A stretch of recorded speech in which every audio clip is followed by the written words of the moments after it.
Hi everyone, Gamer Ninja here. Hopefully the audio sounds okay. I wasn't able to really test it too much. Um, but we're here again with some more Pokemon things, and let me just do this here, and we'll put that there.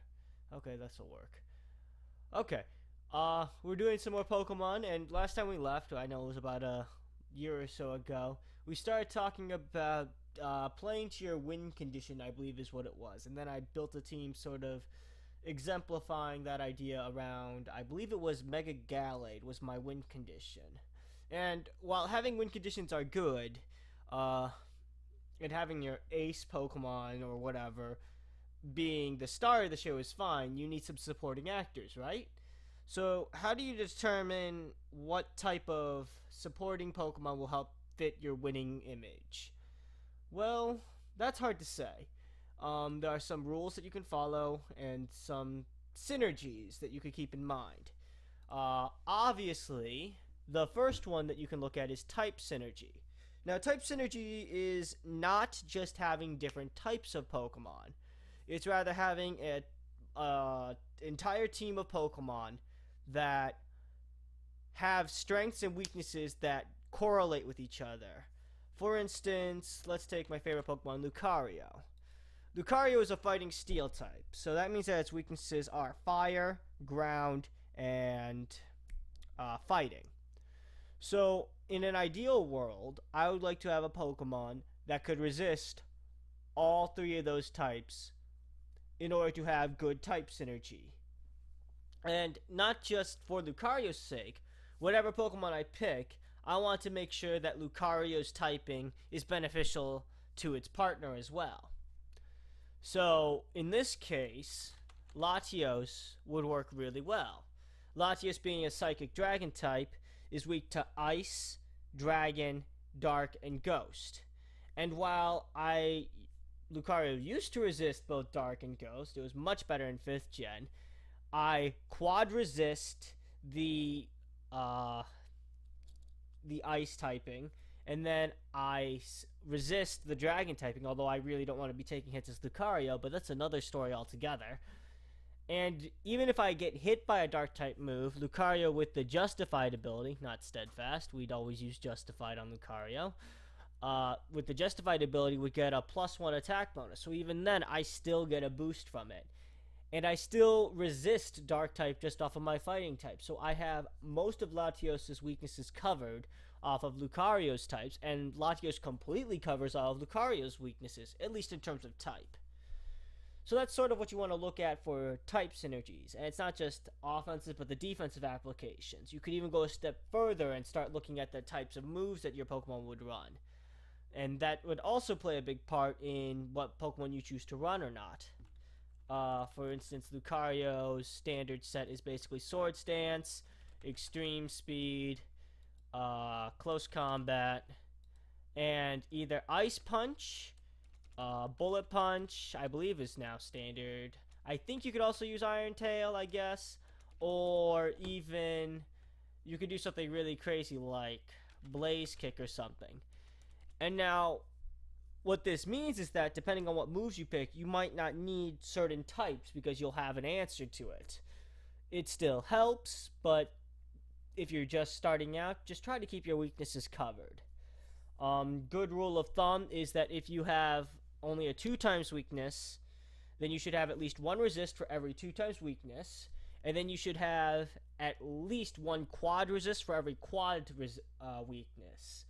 So, for instance, if I had, say, Salamence on my team, Salamence's weaknesses are Rock, Dragon, and Ice type. And Dragon type too, of course. Salamence's weaknesses are all for the most part covered by Lucario, and on top of that, I have a 4 times resistance to Rock type and Ice type, which predominantly the Ice type because I'm also Salamence is 4 times weak to Ice type. So try to match up every weakness with an equal number of resists. Obviously, if you can fit an immunity to a type, even better. Now, for something a little bit different, let's talk about what I call guard synergies and break synergies. Now, they're basically the same thing, it's just one's on the offensive spectrum and one's on the defensive spectrum.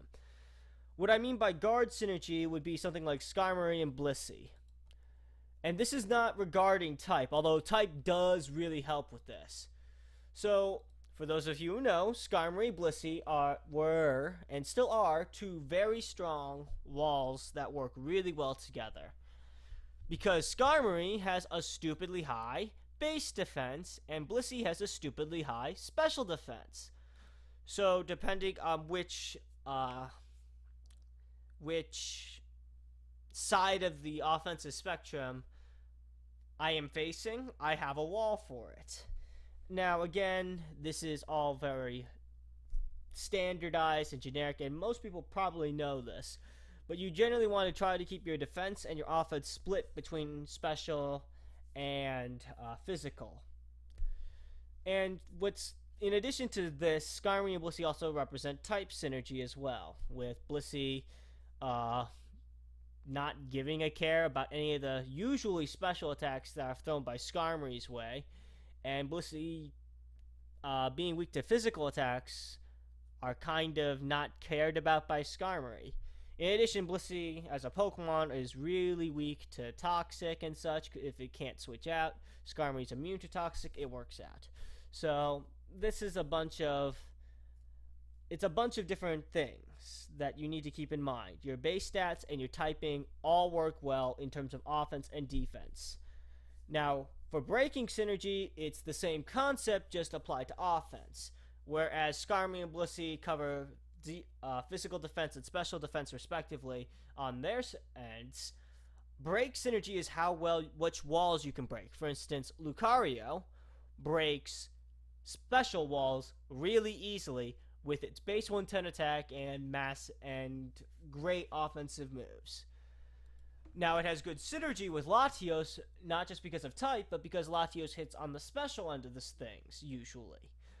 So, it's very hard to wall off both Pokemon simultaneously.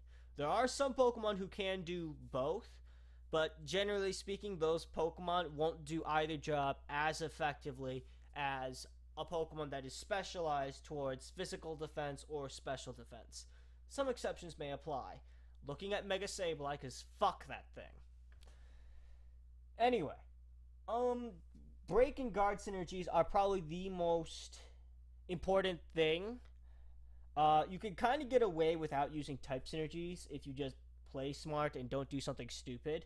But really having a well-rounded offense and defensive stat line is really, really important. Now, not all synergies have to just do with numbers or types. Some synergies aren't quite so, let's say, apparent. For instance, Scizor. Let's go with the Scizor and Rotom combination. Let me see here. Pokemon. In particular, Rotom Wash. This is a pretty famous combination. Not just because of its amazing type synergy and its amazing break synergy and guard synergy, but it is really, really good for another reason. And this is what I call technical synergy. It's a synergy that doesn't really fall under either break category, guard category, or type categories. What these Pokemon share on top of all of that is the ability to use U-turn and Volt Switch. These two moves are great together because you just keep cycling through and you gain a lot of momentum. So these two can generate a lot of pressure on the opponent's team just on their own. Like, it's not uncommon, or wasn't uncommon, I should say, for these two Pokemon to basically, with very little help from the other four Pokemon, dismantle an entire team just through clever use of Volt Switch and U-turn.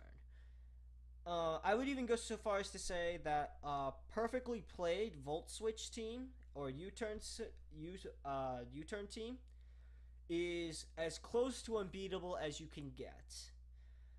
Whereas other types have glaring weaknesses, there's no real major weakness to using Volt Switch and U-turn, other than Volt Switch has an immunity to deal with in the form of ground types. But that's another topic altogether.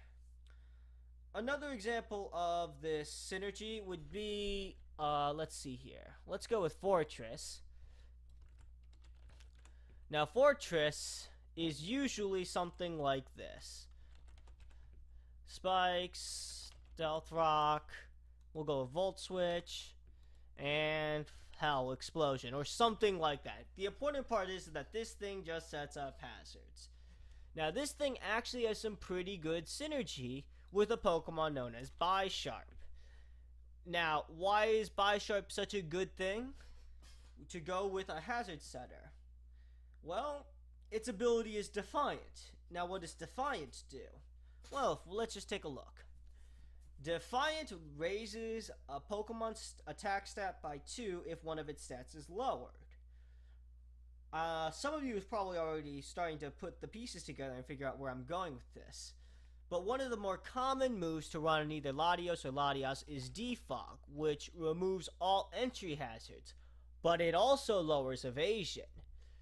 So what Fortress does is it creates a situation where the opponent wants to either A, Rapid Spin, or B, Defog the hazards away.